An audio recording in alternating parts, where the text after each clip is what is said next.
Welcome to Bible Study for Progressives, a show where moderates, liberals, and leftists of all faiths and ideologies come together to discuss scripture, spirituality, and politics. We engage scripture in its historical context, plumb its depths for wisdom and guidance, and apply its lessons to current events and social issues. Whether you're a liberal evangelical, a New Age spiritualist, a social justice activist, or a postmodern theologian, there's something in this show for you. Come, be energized in spirit and mind to understand the Word and what it means to be a spiritual person in today's world. Today's show is Propaganda Alert, Identifying and Resisting Divisive Disinformation. We will first discuss propaganda, what it is, where it comes from, and how we can protect ourselves from it.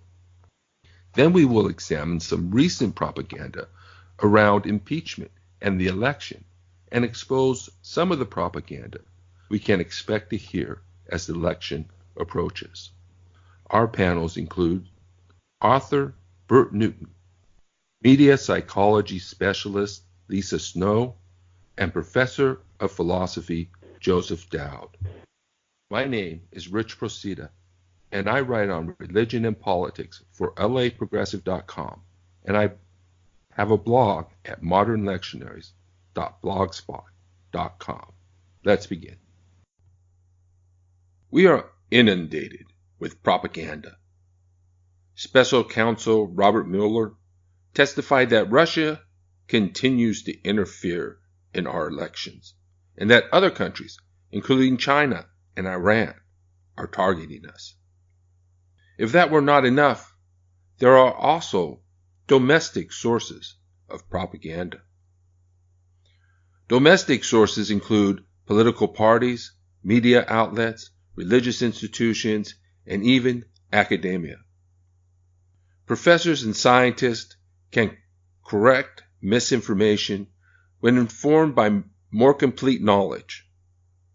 But they are also human beings who are subject to clicks and fads just like everyone else. We are all subject to the influence of propaganda. We have alt-right propaganda and leftist propaganda. We have establishment propaganda and third-party propaganda. Even advertising is a form of propaganda. What distinguishes propaganda is its deceptive and manipulative nature. The Encyclopedia Britannica defines propaganda as information that is used primarily to influence an audience and further an agenda, which may not be objective and may be presenting facts selectively to encourage a particular synthesis or perception, or using loaded language to produce an emotional rather than a rational response to the information that is presented. The propagandist seeks to change people's attitudes and behaviors through deception and confusion, rather than through persuasion and education. The information provided by the propagandist may be true, but it is often just enough information to lead us to the wrong conclusion. The propagandist and his motives are often hidden. Some propaganda is disseminated to the enemy as a means to divide or neutralize the opposition. The purpose of the propaganda may be to simply cause disarray. The propagandist encourages behaviors and attitudes that divide and sabotage the opposition. I find overt propaganda promoted on the right and subterfuge employed against the left. Current Russian propaganda directed toward the United States is designed to cause division and discord both between the left and the right and within the left itself. While propaganda directed toward the right may be overtly nationalist, propaganda directed toward the left is often presented as progressive, when in reality it is designed to distract and undermine the resistance. The propagandists and many of our leaders know they are being deceptive, but the rank and file do not know and come to believe the propaganda. They become disseminators and enforcers of the disinformation. With their self-righteousness emboldened by the emotion-laden propaganda they swallowed, they use peer pressure to force conformity upon anyone who calls oneself progressive. All propaganda comes down from the top. One might imagine that propaganda comes from crazy people who believe weird things, but propaganda comes from governments and leaders. While people certainly come to believe the propaganda, it is the leaders of our organizations and political parties that disseminate propaganda either knowingly or unwittingly. This makes it difficult for people to resist. One important thing people can do when faced with propaganda is to confront it. This allows other people to feel free to question the information too. Many people spread propaganda unwittingly and actually believe the propaganda. Criticism may help to relieve them of their false and dysfunctional beliefs and attitudes. It is difficult and painful for people to accept that their beliefs and attitudes may be influenced by propaganda. It's difficult to accept that what we believe may be wrong, yet this is exactly what is needed. Critical thinking is an important skill that can protect us from the effects of propaganda. Criminal profilers describe mass shooters and people who join hate groups as uncritical about what they choose to believe. It's more about the perceived benefits of being a believer, from belonging to a community to identifying a scapegoat to blame. It really doesn't matter whether the belief is true, so long as it serves a purpose. For example, no one in their right mind in this day and age can actually become a Nazi. Everyone knows that fascism is evil, so why do we still have white supremacists? It's certainly not because of the persuasiveness of their ideas. We are not engaged in an ideological struggle. Ideology, like theology, can be a tool to control people. The struggle is over power and money. Leaders use ideology to cynically manipulate people. I have often experienced this in church when the minister says something and then everyone has to agree. On a larger scale, propaganda is disseminated down multiple channels at once, making it a cause célèbre of the progressive movement, such that every progressive must agree. After all, it's coming down from the top and everyone is saying it, so it must be right. People think that because the information is persuasive and coming from their leaders or some other trusted institution, that it must be true. But it's coming from above because that's where all propaganda comes from, and it's coming all at once because it's being timely disseminated. As the election nears, we will see more propaganda. I want to address some of the propaganda we can expect this election. There is already a great deal of propaganda out there. Much of it is long-standing and regularly repeated. I've identified 2 ideas that are currently being disseminated as propaganda. One piece of propaganda came down during the impeachment debates and is still being used to demoralize and neutralize the left. This idea is that the Constitution is a document written by slave owners for the benefit of slave owners. This idea is that the Constitution is a document written by slaveholders for the benefit of slave owners, and is irredeemable and not worth defending. This neglects the fact that the Constitution is a living document that has been amended and is reread and reinterpreted with each succeeding generation. Added to this is the half-truth that the United States is not a democracy, so that democracy is not worth fighting for in America. You can see how these ideas have been weaponized and used against us. This propaganda prevents leftists from understanding the value of defending the Constitution and fighting for democracy. Always consider the effect that believing something has on one's attitudes and behaviors. It's not whether the idea is true or not. It's whether the idea is being used to manipulate and control people. These ideas are causing many progressive activists to sit on the sidelines in the struggle to uphold the rule of law against a rogue president bent on undermining democracy and instituting an authoritarian dictatorship. The second piece of propaganda I want to talk about is the supposed threat of Christian nationalism. Imagine this. We are in the middle of the campaign for president, when we should be talking about climate change, healthcare, democracy, poverty, and all the other important issues. But instead, we find ourselves in a pitched battle with the right over Christianity. Consider how this works to help Trump.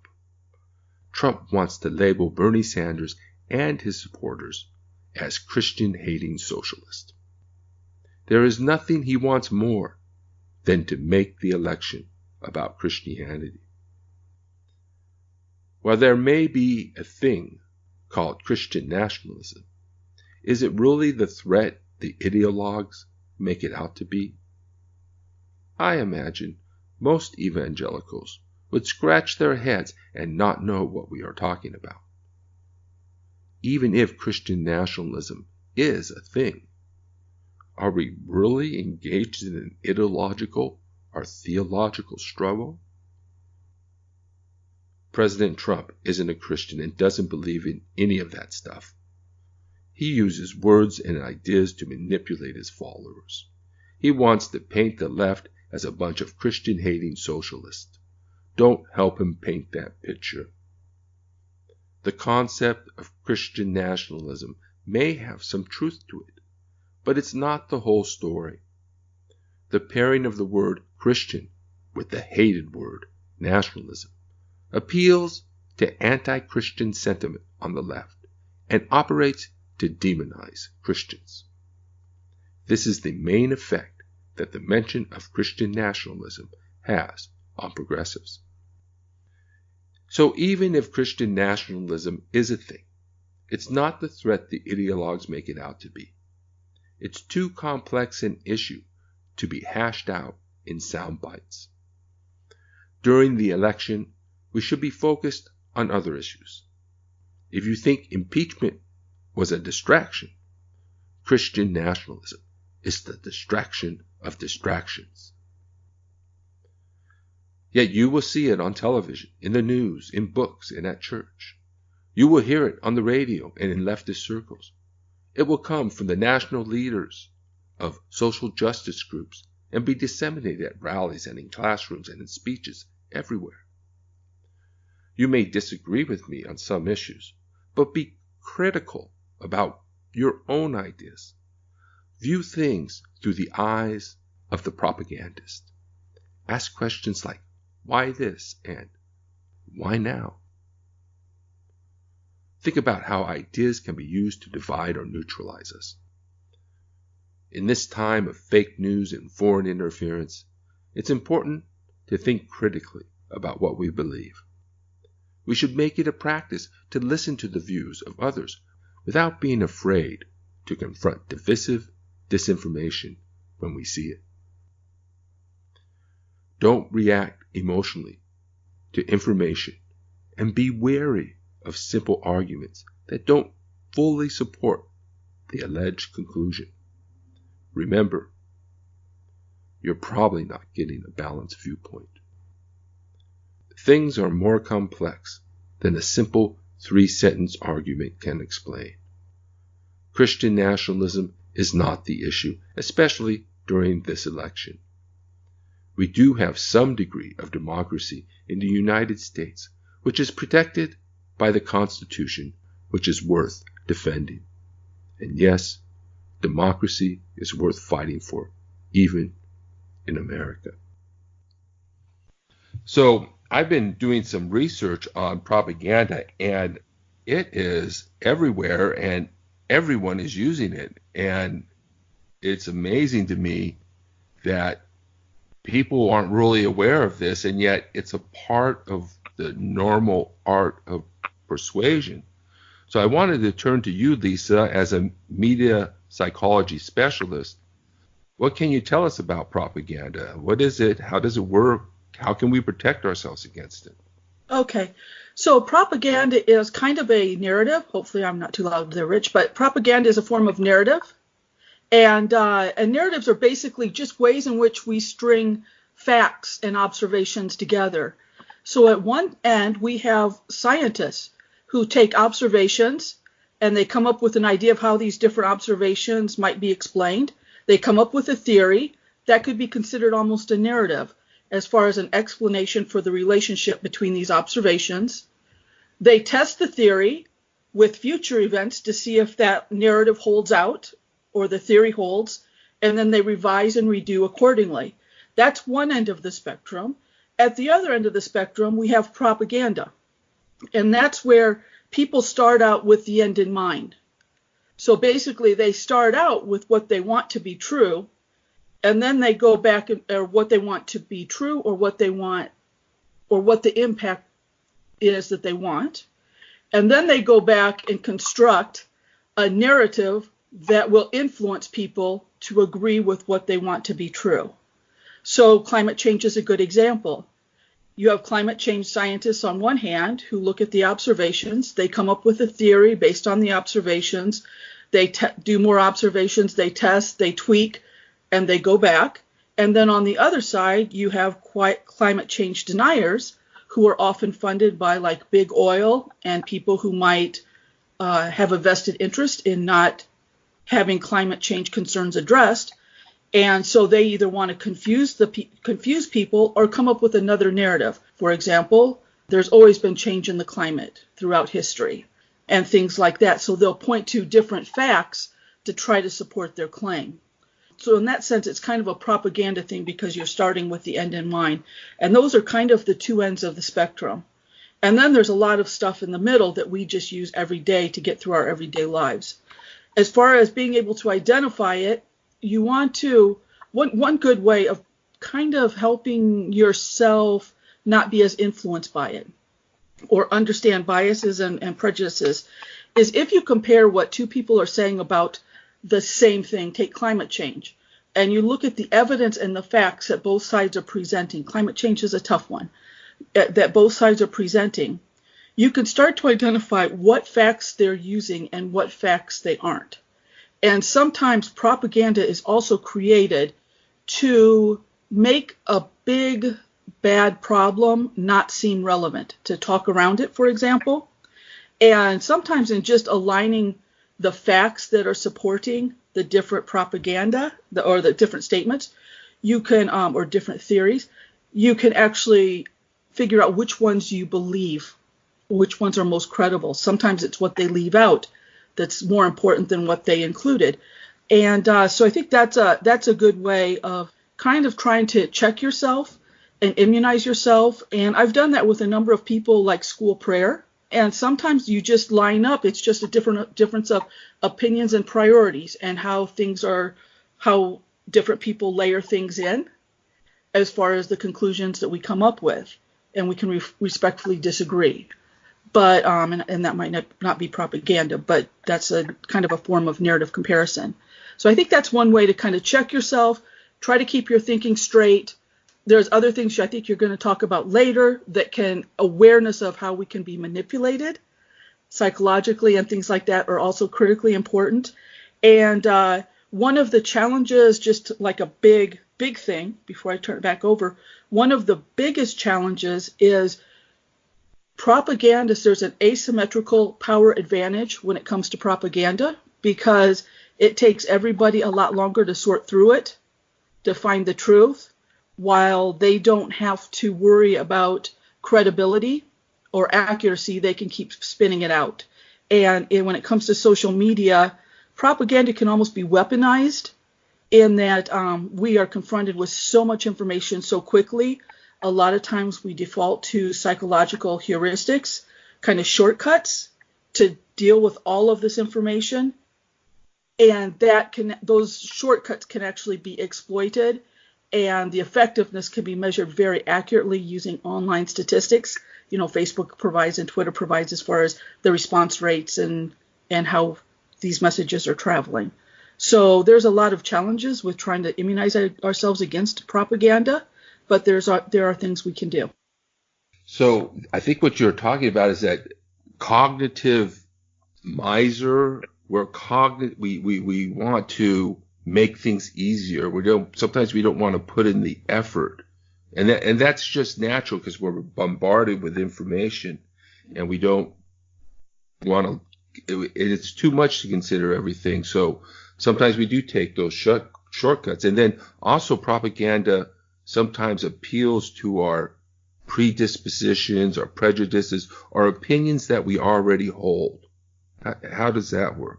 So that's a very accurate point, and that's something I think the media has become very sophisticated with. First of all, going back to narratives are really important too, because narratives are often confused by people as fact. They're so closely linked to fact, they become confused with fact, and that causes a lot of problems. And media definitely tries to perpetuate that in some cases when it's agenda-driven media, because once you take a narrative as fact, propaganda can work even easier, because once you decide certain things are true, the propaganda can be more effective. So, for example, I was just on social media a little bit ago, and people were complaining that people who don't pay taxes or who use social services are just lazy. Somebody on social media was talking about the laziness of people who need social services, that kind of thing. So they've accepted that narrative as fact in their mind. And from that, a lot of other propaganda can become more effective. So they can layer it and layer it and layer it. And that's also challenging. Additionally, a lot of the most effective propaganda networks have convinced people that they're telling them the truth. So they'll constantly repeat that. And they also have convinced people that they're rational, which we're not. At a very fundamental way. We're not rational at all. We get shortcutted by a whole lot of things. But when people are convinced they're rational and reasonable, once they think something is true or they feel something is true, then when somebody contradicts them, they immediately dismiss the other person as being unreasonable or stupid because they think they are logical and true, and accurate. So it becomes It's a great way if you're spewing propaganda to get people to believe it more readily because their guard is completely down. And they aren't even questioning themselves as far as what they're thinking and why. They aren't having a conversation like this because they know their thinking is clear and true. So there's no reason to consider it. So that's a big thing too. Advertising is a form of propaganda, right? Yeah. So advertising, because it's starting out kind of with the end in mind. So we're influenced all the time by media, and we're not aware of it. It's so many different levels. That's why I kind of started out with narratives, and then I went to one extreme with the scientific theory and propaganda to the other extreme, because propaganda, advertising's in there, just our day-to-day lives is in the middle. We see two things happen and we come up with an explanation. But propaganda, you could probably consider advertising to a large extent propaganda, although propaganda sometimes doesn't have a basis in fact. So where advertising has to at least have some constraints legally or they can get into trouble. But it's similar to propaganda in that advertising and propaganda both start with an end in mind and then try to figure out how to get people to think or act how they want to and then work their way back into it to develop the message in the media. And they also use what's called loaded language or emotional language. I see this I've been going to some groups, and I've actually seen it all my life as an activist, of how the left is so terribly divided. And I think it's divided because of propaganda. I mean, I think if we ask, why is the country so divided? One answer might be propaganda. Why does the left is ineffective? Propaganda. Why are we in the situation we're in? It's because of propaganda. So, like this one organization, they'll list a bunch of things that sort of make you unhappy. And I'm thinking about this pamphlet on Christian nationalism, where they just list a bunch of quotes that sort of make you angry. And then they jump to the conclusion that this is a huge threat of some sort, some ideological threat. So there's like a disconnect. It's like, and that might be something that Joe wants to address, but we are emotional beings mostly. And some people, and like you said, we use our ideas, our intellect to argue the positions we already hold. So that obviously happens on the right, with prejudices being applied to, but it also happens on the left. So how does this sort of emotional propaganda hurt us? And then how is the left? Because some propaganda is not like just trying to give you misinformation and confuse you, but it's actually covert propaganda. It's coming from a source that's hidden, and it may actually be propaganda that looks, like I said in my art, looks progressive, but in reality, it's being pushed by a nationalist like Vladimir Putin. So when you got to the emotional thing, and I think that's another good thing to mention right now too, is we often think that, it's a common theory that we see something, we think about what we're going to do or how we feel about it, and then we feel it or we act on it. And so this rational thought happens first. The effectiveness of propaganda and what you were talking about is what actually happens is we see something happen, and it goes through an emotional filter first, not a rational filter. And so we go through the emotional filter first, and fear, anger, and things like that can derail the rest to where we don't get to rational thought and logical outcomes. And propaganda in today's media environment is saturated in the idea of kind of hijacking the experience at the emotional level. So fear is a great one because it really hits people fast. Conditioned anger can be fast too. So to your point, people will feel angry, right? And then they hear the statements that this is a big problem. And if you haven't felt so angry, you're going, these two things don't necessarily connect. There's a problem with this, right? But a lot of people will feel so angry with those statements that they'll jump right into what they said afterwards and be like, yes, that is a big problem. I can't believe this is happening, right? And so you have to watch. That can be kind of even a flag for when you're experiencing or when you're consuming propaganda. When that strong emotional thing hits you, maybe that's a time you stop and sit back and go, wait a second, what's going on here? Why am I feeling this way? And let's look at what they're really doing here and saying here and walk through. Does this logically follow? And I think you're going to go into that here soon with somebody else. But does this logically follow instead of just impulsively or emotionally reacting to what you heard or saw or read? I think you're probably familiar with the term cognitive dissonance. Oh, yes, that's a whole other thing. Yeah. Yeah. Does that play a role in propaganda? So cognitive dissonance is basically when you have a strong belief and you're confronted with something else that basically is in conflict with that very strongly held belief. And it creates like a lot of mental discomfort. It's unconscious, so we don't really recognize this is why we're reacting to it. It makes a lot of people very angry. But this is also, just to back up one step, this is the brilliance of Donald Trump's fake news. Because Donald Trump's expression, fake news, was a cycle. And I don't think he understood this when he came up with it, but he saw how effective it was. When people would say fake news, and even now when most people say, oh, that's just fake news and dismiss it, what that does is it relieves that cognitive dissonance and that discomfort they're feeling intellectually because they have this strongly held belief, and they're realizing that there's some information out here that doesn't match my belief, and I really want to keep my belief. So by saying fake news, they immediately can just dismiss it and shove it aside. So to some extent, the whole idea of propaganda, like fake news was like kind of a great propaganda technique, because if you've got people believing something very strongly, you can kind of build a concrete wall around that belief system if they also think it's okay to just say fake news and kick everything out that doesn't conform with what they believe. It's very dangerous, though. In my research, I came across some things about the 7 types of propaganda, or some have 30 types. Yeah. So some have more than 7, but it seemed to be that there are 7 types. What can you tell us about that?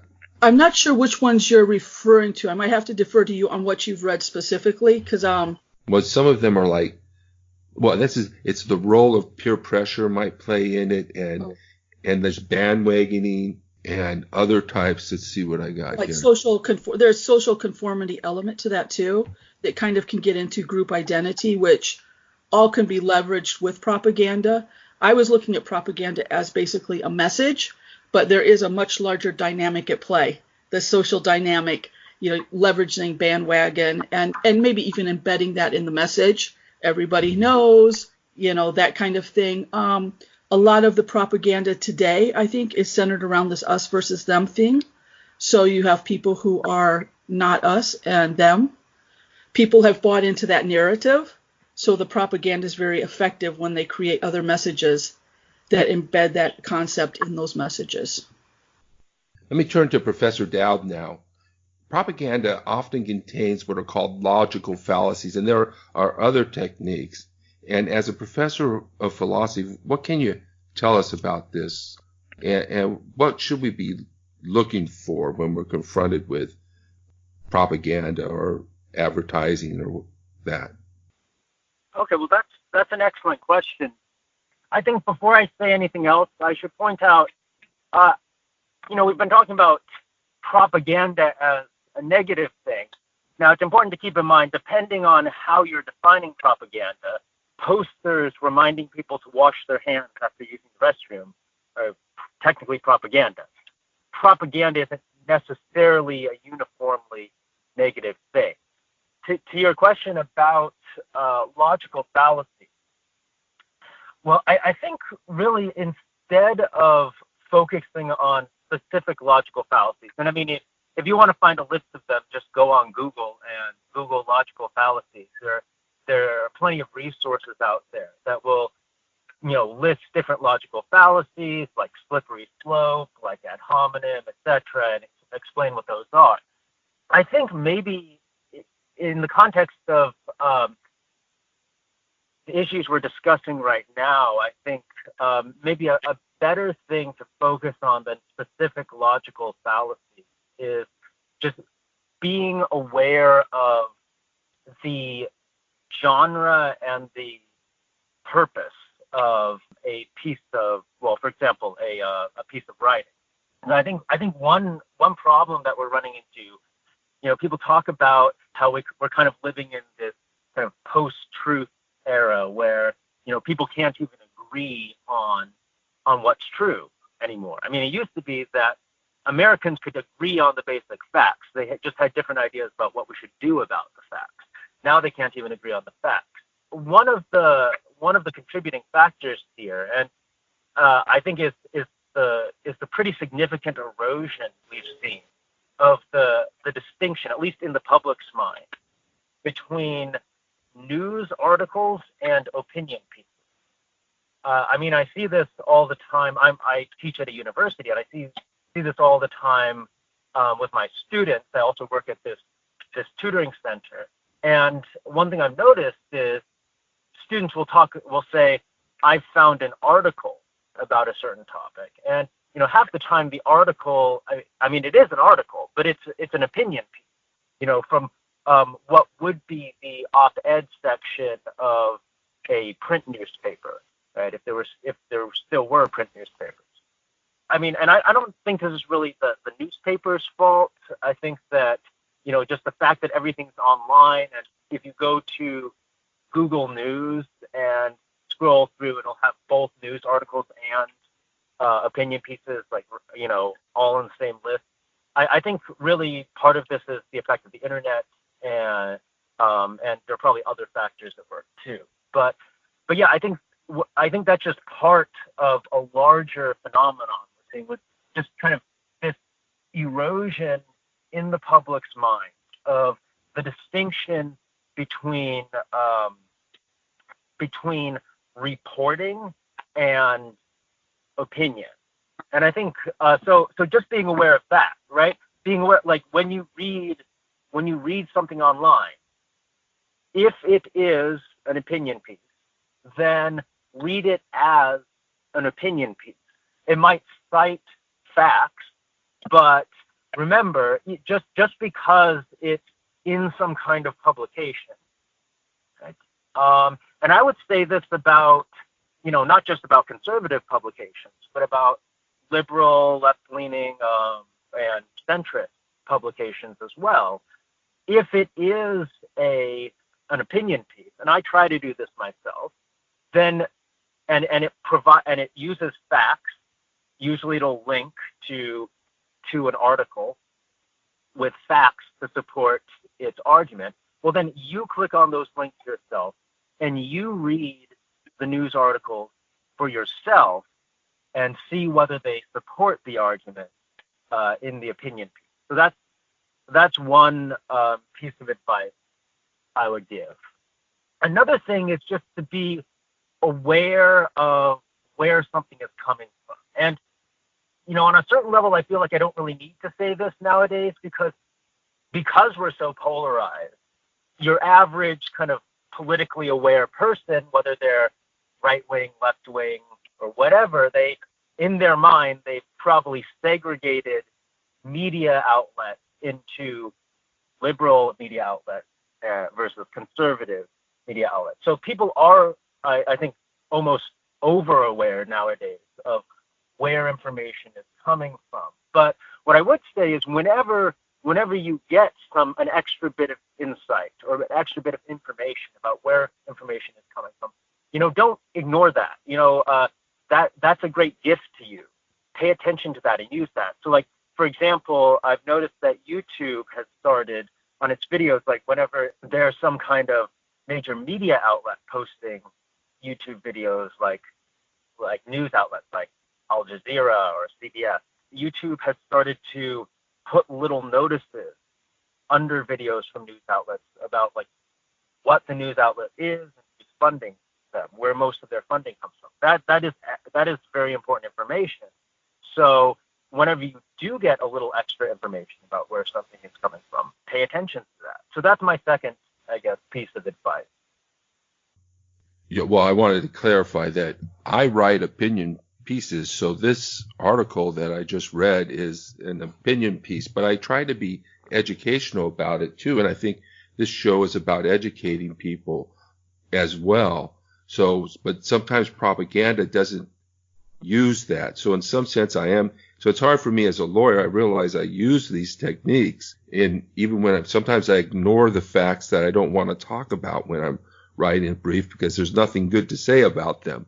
So just fair warning, this is a opinion piece that I wrote. But oh, well, yeah. One thing you mentioned, you asked me before the show began if I might want to say something about signifiers. Now, did you mean that in like Zizek's sense of signifiers, or what were you thinking of? Yeah, I was thinking that Zizek has signifiers, and they're very similar to symbols, and symbols actually can be propaganda, even things like the cross. And sometimes this propaganda fills in, like sometimes the propaganda doesn't really say anything, like Make America Great Again. It's not really saying anything. People are putting their own meaning into it. So do signifiers play a role in propaganda? Well, certainly. If we're talking specifically about how signifiers are sometimes used within certain corners of academia, not actually academic philosophy all that much, like philosophy departments. You find this, I think, more in, for example, literature departments, maybe some other humanities and social science departments. But yeah, there is this French, or there was this French psychoanalyst named Jacques Lacan, and the concept of signifiers is pretty important in his theorizing. I'm not an expert on him. Slavoj Žižek also likes to he likes to draw on Lacan's work, and so he talks about signifiers as well. So now, as I said, I'm not an expert on Lacan. I will say that, I mean, it's easy to kind of overinflate what Lacan talks about because he uses very fancy language. But I mean, it's important to understand a signifier for Lacan it's just a word. That's what signifier means. A signifier is a word. So basically, according to Lacan, once we learn a language, we think in words, in the words of that language. Whether this is supported by the empirical psychological evidence, I'm not sure, but that's his theory, that we think in words. And so the system of language, the system of signifiers, of words that we're using, it shapes the kinds of thoughts that we can have, and it limits the kinds of thoughts that we can have. Now, there's also this idea in Lacan that signifiers are kind of their meaning comes from their relationship to other signifiers. So it's kind of like this, your signifiers are this giant web. But then you run into this problem of, it's kind of like if you try to define a word using a dictionary definition. Well, the problem is that dictionary definition itself consists of words, so you'd have to define those words, and then you have to define those words. And so in the same, and then you wonder, like, okay, so we've defined all the words in terms of other words. Where does the actual meaning come from? Like, so you get the same problem with Lacan. So if each word's meaning is only a function of all the other words, then where do any of the words get meaning to begin with? And I think that's where Lacan brings in what he calls master signifiers. Oh, I have to confess, I don't completely understand what master signifiers are supposed to be, but for Žižek, at least, he talks about master signifiers, and I think for him, master signifiers are kind of like the big words that hold a lot of kind of symbolic significance for a society, for whatever society uses that language, uses those signifiers.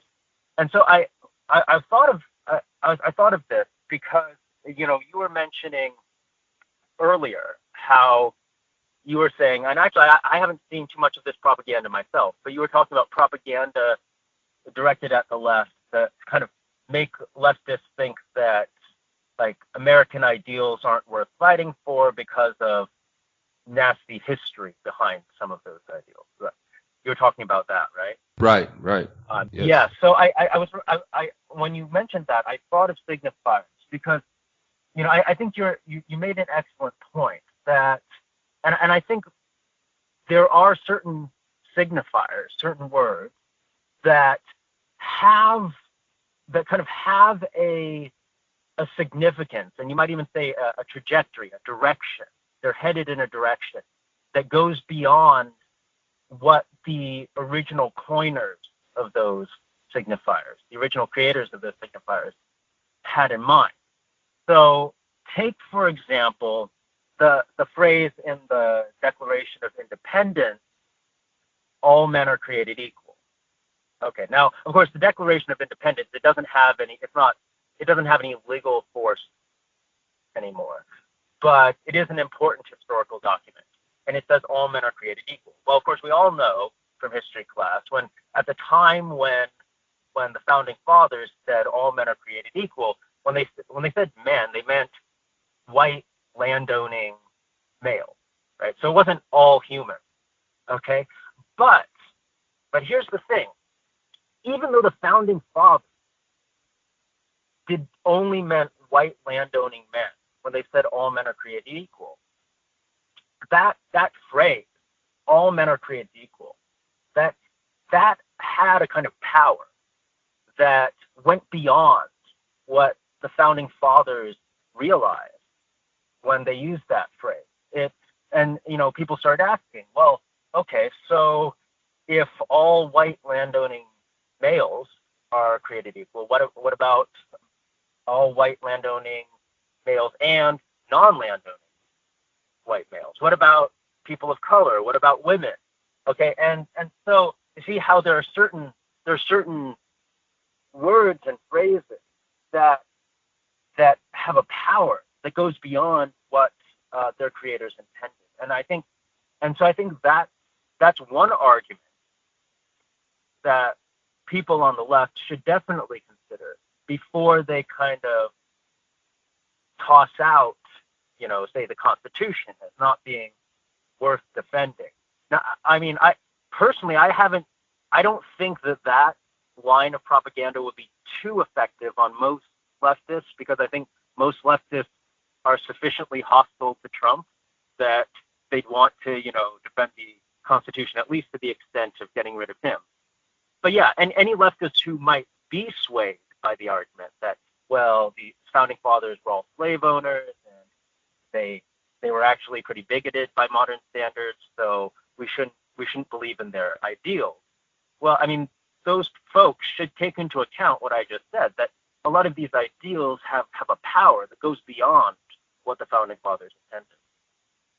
And one of the things you said earlier about knowing the source, that we've created laws, advertising laws, and also laws on revealing the funder of campaign ads, and those are very important things. And I often use them a lot when I'm voting. Now, I may be prejudiced. I think I know what the groups are about and what this group is about, and I can make a decision on which side I support.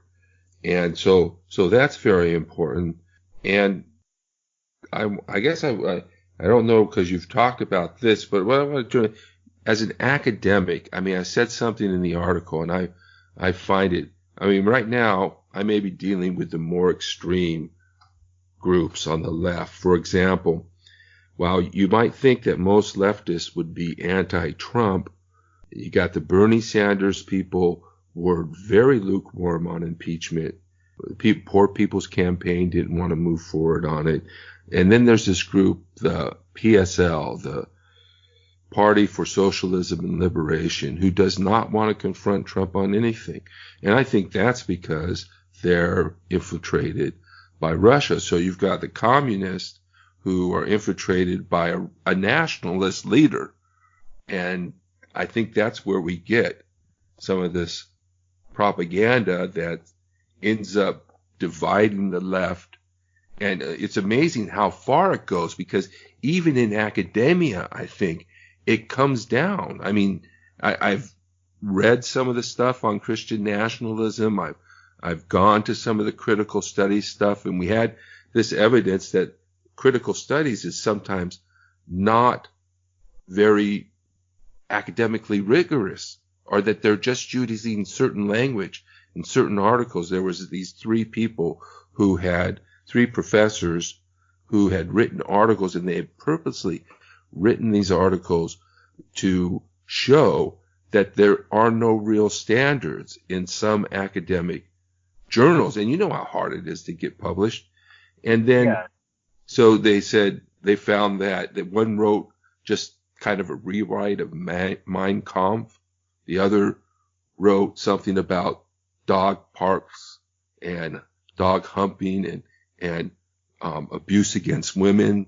And another talked about how you should abuse white men in the classroom in order to let them know what it was like, or something like that.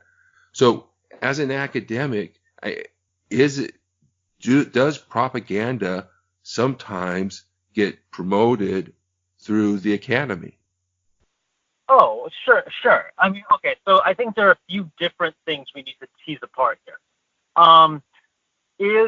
Is academia, academic work, and even teaching shot through with propaganda.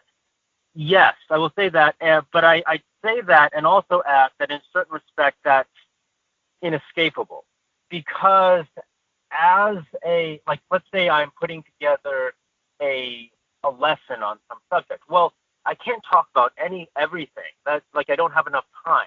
So I have to select what I want to share. And I mean, I'm not necessarily trying to promote a certain political view or a certain moral view, but I do have to figure out, okay, what's the narrative I want to tell? What's the story I want to tell these students when I'm picking the facts that I want to put together? Okay, so in that sense, it's inescapable. In another sense, okay, so you were talking about what's sometimes called critical theory. And yeah, I've heard about the same kinds of incidents you were talking about. Some of them are more compelling than others. I mean, there's one case that's kind of the one that started it all. It's called the Sokal affair, where this guy, Alan Sokal, who was I believe a physicist, and a leftist. He was in fact, I think, a socialist of some kind. He felt that the kind of the so-called left-wing politics or arguments that were going on in critical theory were just he thought they were just vacuous and not rigorous.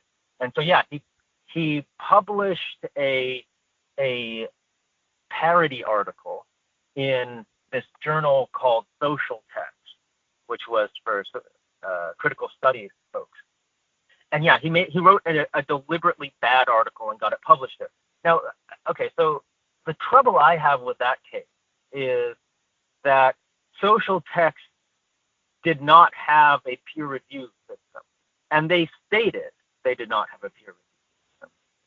So, I mean, obviously, if you don't have and they thought they were doing a good thing by not having a peer review system because this would allow more freedom for people with unconventional ideas. I think there might be a place for that. But obviously, if you have a journal that doesn't have peer review meaning when they receive a manuscript for an article, they send it to some anonymous expert to have it vetted. If you don't have that for an article, of course, nonsense is going to end up getting published. So I actually didn't find the original Sokal affair so compelling. There have been some other cases where, yeah, it has been kind of an embarrassment for critical theory. I'm not really part of them though, so I don't know it from the inside, and I don't have that much insight into them. About sources again, if, for example, Fox News used to, and probably still does, publish tons of articles, certain newspapers, on immigrants who commit crimes. Now, that's the fact that these immigrants did commit a crime, the ones they're reporting on. But that's not the message they're trying to send. By repeating it over and over again, they're trying to send the message that immigrants are criminals, just like Trump explicated that immigrants are criminals. And you can see that might be sort of a loop. I mean, Trump accepts the propaganda and then spews it out, and then it just gets rehashed and rehashed. So it's very important to look at these news articles critical, because a lot of news articles are opinion, and also some news articles I've learned in research are actually written by people who work for the interested parties who are seeking to spread a certain message. And that goes to climate change, that we may get a news article or a news program and not realize that it's actually written by a lobbyist. So I want to turn to Bert now as a progressive Christian minister. I think you've heard of Christian nationalism, and as I said, it may be a real thing, but it's not something I think we should be focusing on during the election, especially when we know that Donald Trump would try to divide the country over religion. What are your views on this? Yeah, well, I think like you, I've heard of it. I don't know any Christian nationalists myself, but the idea that that sort of where Christianity becomes sort of a cultural thing, and it becomes associated with Western culture or maybe even the United States or white supremacy. And I think, strictly speaking, I think that's a pretty marginal movement. But you did have 81% of white evangelicals voting for Trump, who's very, nationalist, who just really pulled the nationalist, emotional strings to get them. And, I haven't always lived in California. I lived in the South for a while, and I did encounter quite a bit of that type of Christianity that people just conflate Christianity with conservative morality and patriotism and sort of right wing. But what I've seen is a lot of pushback on that. Like on social media, at least what I see is people, if not reclaiming Christianity itself, at least pointing out that Jesus is pretty much at odds with this. So I was thinking of these memes that come around once in a while. Like this one I'm about to read is one it's a little bit dated, it's a few years old, but it says, Obama is not a brown-skinned anti-war socialist who gives away free health care. You're thinking of Jesus. So I've seen a lot of that kind of pushback, and a lot of articles written even in the Atlantic and places like that where people are pointing out, that Trump is not a Christian, and that people who support him are supporting someone who is pretty much antithetical to the values of Christianity or the values of the gospel. In my current job right now, I'm organizing faith congregations around affordable housing and homelessness. So I'm sort of in just maybe a little bit of a bubble right now where I'm associating with people with progressive values and very pro-human and pro-environment values and what you might call progressive values, who are also people of faith, mostly Christian faith. So I haven't been running into too much. I've run into as much anti-Muslim sentiment on the left as I have anti-Christian sentiment on the left in recent years, because there's a type of like Bill Maher, and I actually have someone I know that's like that, or he was for a little while, who's on the left, but just really has it in for religion in general, but really has it in for Islam. I know there are people on the left that just hate Christianity, but I don't know. I haven't really run into people that hate Jesus. I mean, there's a few intellectuals that don't believe he ever existed or something like that, but yeah, I've just run into it a little bit because I was working with the Poor People's Campaign in Santa Ana, and then the leadership came down with that.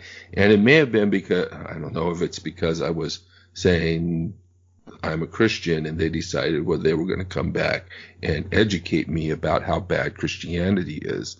And then with this other group, Refuse Fascism, the same thing happened to me.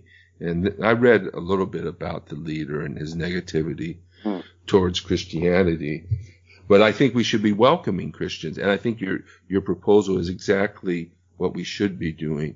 We should be welcoming and pointing out how those Christians who are sending the rich, feeding the rich, demonizing the poor, sending the refugee away, sending the stranger away, that they're not in accordance with Scripture. And in that way, we enter into a conversation with them in which we have a shared story, a shared narrative, or a shared book, and that is more of a confrontation to them in an area maybe where they might be willing to listen more than if we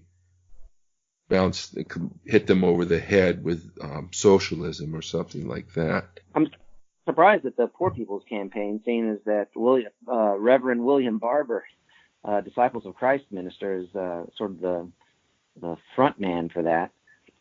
They would be so, and a lot of it's been organized through churches, but maybe where you are sort of gotten away from that or something. The group that I was in, while it was the Poor People's Campaign, contained a lot of socialist atheists and liberals who are just negative towards Christianity and are resistant towards it. I think we need to also recognize, and I don't know anything about William Barber or anything like that, but some leaders are not really good. I mean, they may seem good on the outside, but what they're really planning, and I've been looking into this, for instance, the Iraq War, I saw a video in my research showing that, or at least arguing, that they didn't have, Bush and his administration didn't really believe there were weapons of mass destruction in Iraq, but they spent months preparing this. So some of our leaders are using techniques, advertising techniques, propaganda techniques, and manipulating us. And they may be the leaders that we're actually following. In fact, I wanted to talk a little bit about some of the propaganda that has come out recently. Real quickly, Rich? Yes. So when it comes to the backlash of Christianity on the left, I think that's one of the important things about what you're doing with the Christian left, because the Christian right for so long seemed to be speaking for all Christians in a very intolerant, sort of corrosive way.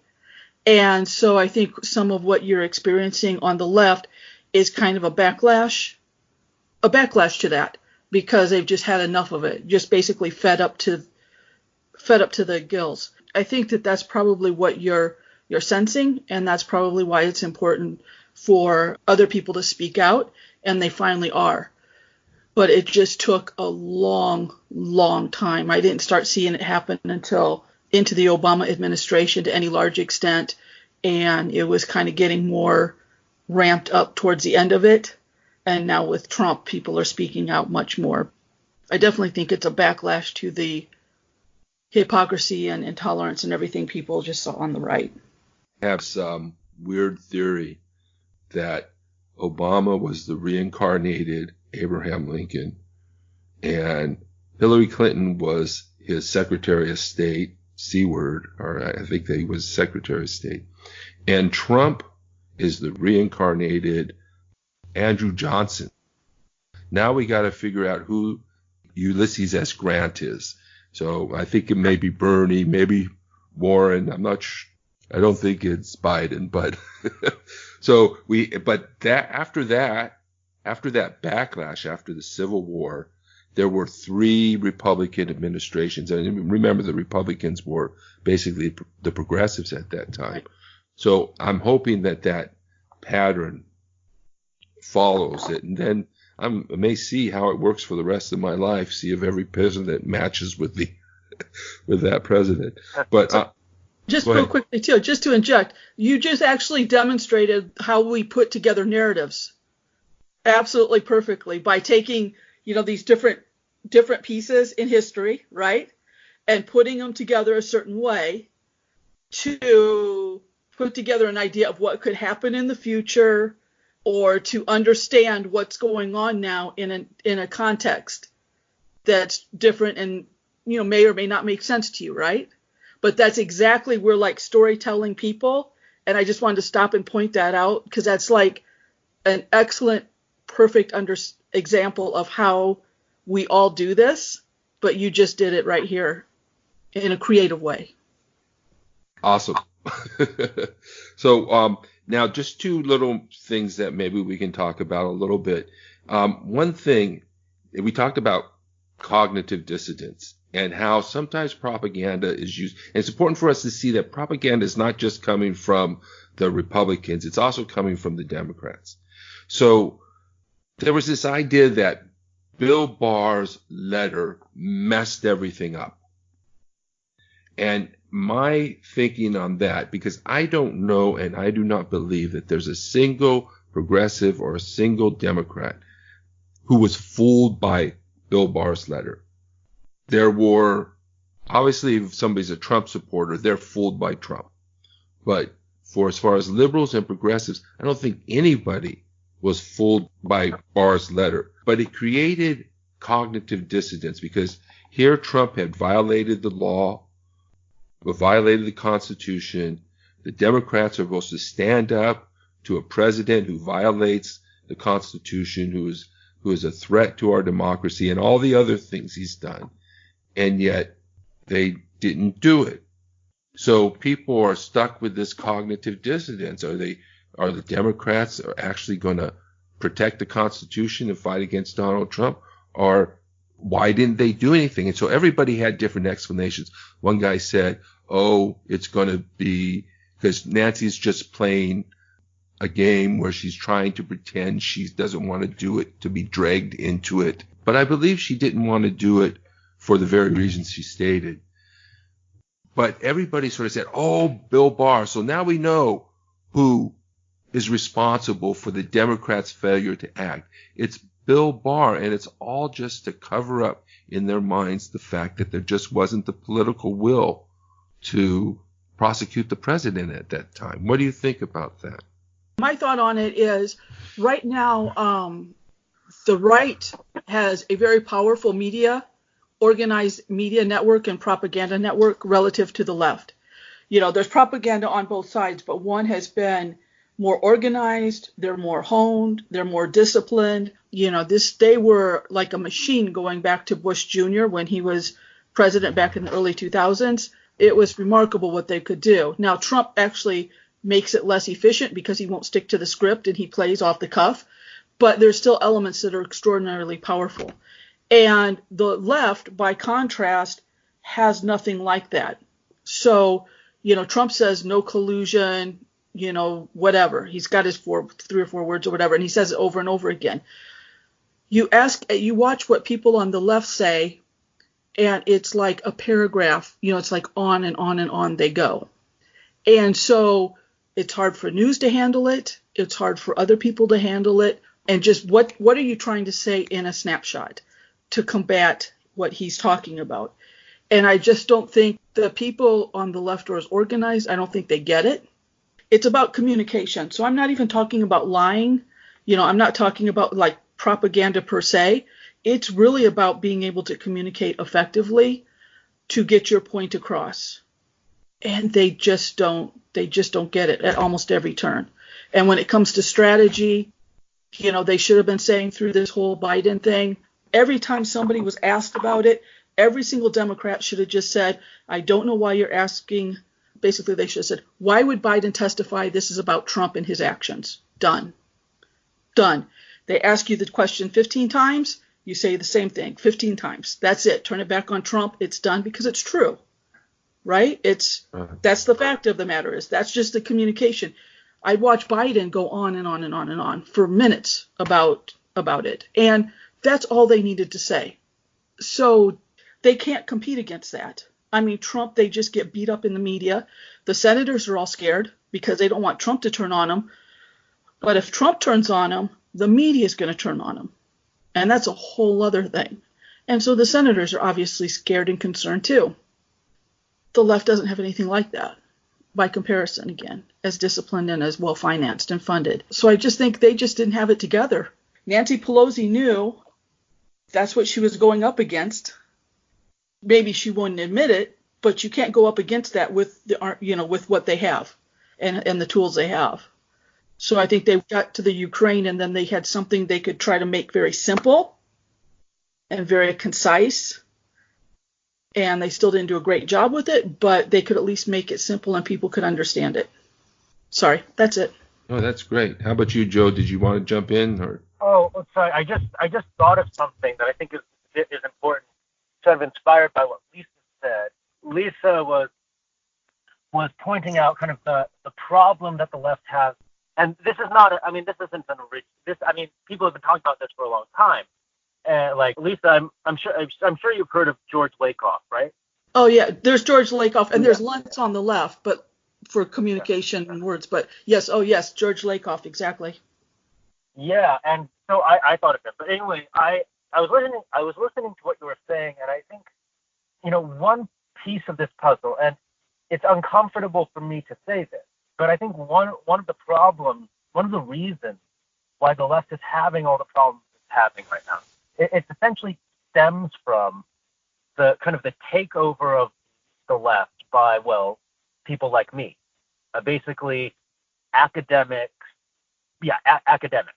I was about to add intellectuals, but that's not right. I mean, we want intellectuals to be leading any kind of movement, but just the way that the center of left-wing organizing has kind of shifted to essentially the university campus. People don't really remember this, but there was a time in American history when the white working class, which is now kind of notoriously, at least in the popular imagination, notoriously kind of right wing. There was a time when there was almost scarily left wing people within the labor movement and all that kind of thing, but people have forgotten that. And I think part of the shift that's happened is it's like the center of left wing organizing has shifted from the union hall to the academy. And I mean, maybe that was inevitable. I mean, I don't want to blame anyone in particular for that, but I think one effect of that, the problem with that, is that no matter how knowledgeable and intelligent an academic might be, academics in general just are not good communicators. You hear how I talk on this podcast. I drone on and on and on. That's how academics talk. They are actually very bad at sound bites and stuff like that. And so I'm not sure if I really had a specific point here. I just think, one of the pieces of the puzzle here is just the way that there perhaps is kind of an overrepresentation of academics within left-wing organizing. To your point, and since you mentioned Lakoff, exactly, I heard him speak maybe a year or two ago, and he made that exact point. I'm not sure if you had heard him say that, but he basically said that Republicans, when it comes to universities, Republican kids and stuff like that, they go to business school and learn about marketing. And the kids on the left, they're in philosophy and, literature, and they're in all these other majors. And so basically, when it comes to marketing ideas, communication strategies, and things like that, which are really basic, the GOP has it down and the left does not. It's just tragic, because going back to the whole Biden thing, Biden could have ended this back in November if he just said, I understand the situation with my son looks bad, and as president on day one, I would propose legislation for transparency so that the kids of all representatives, or everybody in the cabinet, everybody in my cabinet, and everybody else, all close relatives, would disclose their business interests moving forward for the sake of transparency, right? And then he could have pushed it back on Trump and said, and I understand Trump thinks this is important. Look at what he's putting this country through. I would hope that he wouldn't wait for the election, and that Trump himself would propose similar legislation that would require, like, the kids and close family members of people in his administration and cabinet also list and disclose all their financial interests. Say it more concisely, have it lined up with Nancy Pelosi, so she has the legislation sitting there, and say Nancy Pelosi has some draft legislation.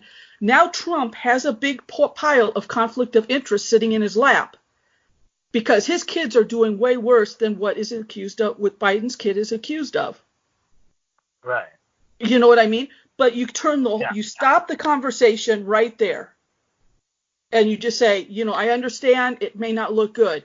As a result, this is what I would do, and then turn it back on Trump and have everybody asking Trump, wouldn't you support that legislation if you're so concerned about this appearance of corruption? Right. Yeah, exactly. And we could have been done with, I agree. We could have been done with some of this discussion a long time ago and put that to rest, if that's the answer. If Trump is so serious, then he can sign the legislation. Why is he not doing that? If Trump is so serious, why isn't he doing this? And move it over and on to something else. And instead, it's just like, no pun intended, because it's Groundhog's Day, but it's Groundhog's Day. We keep circling through with this over and over. So anyway, I think that's why Nancy Pelosi didn't do it, because she couldn't do it, because she didn't have the communication, the strategy, the message points already prepared in the minds of people to where they could accept the battle. And instead, they would just get bludgeoned by right-wing media because it's pretty aggressive. That's an excellent point. This has been Bible Study for Progressives. If you enjoyed the program, please subscribe to our podcast or put us in your favorites and write a 5-star review. Tell your friends about us and share us on social media. Follow us on Facebook and click the donate button at modernlectionaries.blogspot.com. Your support will help us reach more people, produce more and better shows, and cover the cost of production. Feel free to send me a note or comment on the show. I would love to hear from you. Until next time, this is Rich Procida. Thank you for listening.